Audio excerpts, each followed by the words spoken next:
Hello, I'm Campbell, director of Irish Classical's current production of the Relapse by Sir John Vanbrugh.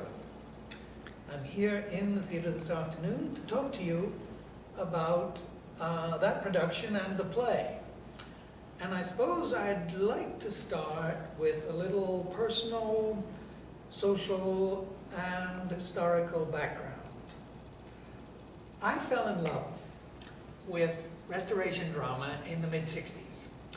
I saw a production of Love for Love, a touring production of Love for Love in Belfast in my early 20s.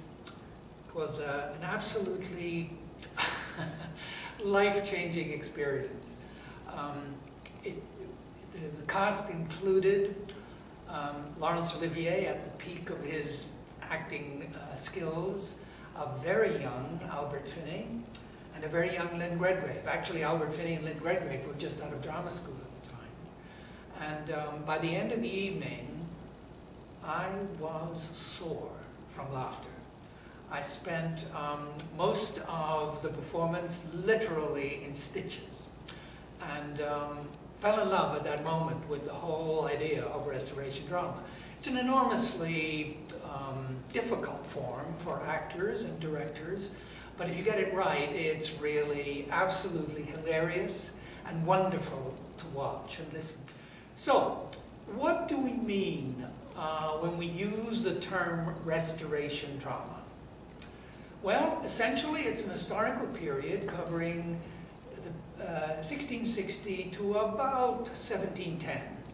And it gets its name from the fact that, and originates from Charles II's return from exile in France to take over the throne, following a particularly nasty period in English history when Oliver Cromwell and his Puritan cohorts ruled the roost.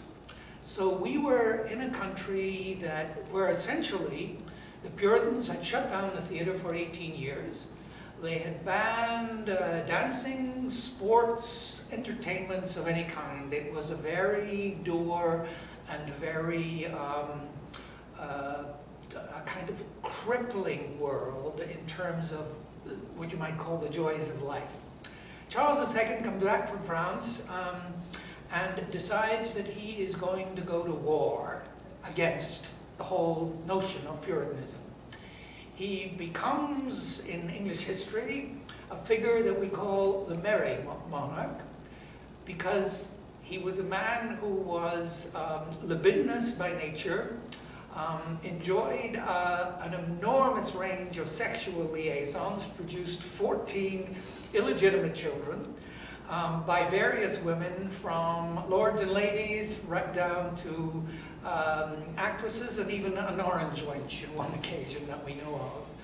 Perhaps his most famous liaison was with an actress called Nell Gwynn. But anyway, Charles led a merry dance after the repressive Puritan period, and the plays that are called Restoration comedies, in a way, take their tone, atmosphere, and general approach from the king's celebration of life, in a way. And so we have a comedy that is full of, I think Vanbrugh himself called his Relapse bawdy and blasphemous, was the term that he used to describe the Relapse. And there's certainly a lot of blasphemy and a lot of bawdy in it. It's also a very witty form of comedy, and it's filled with a kind of sexual tension as well.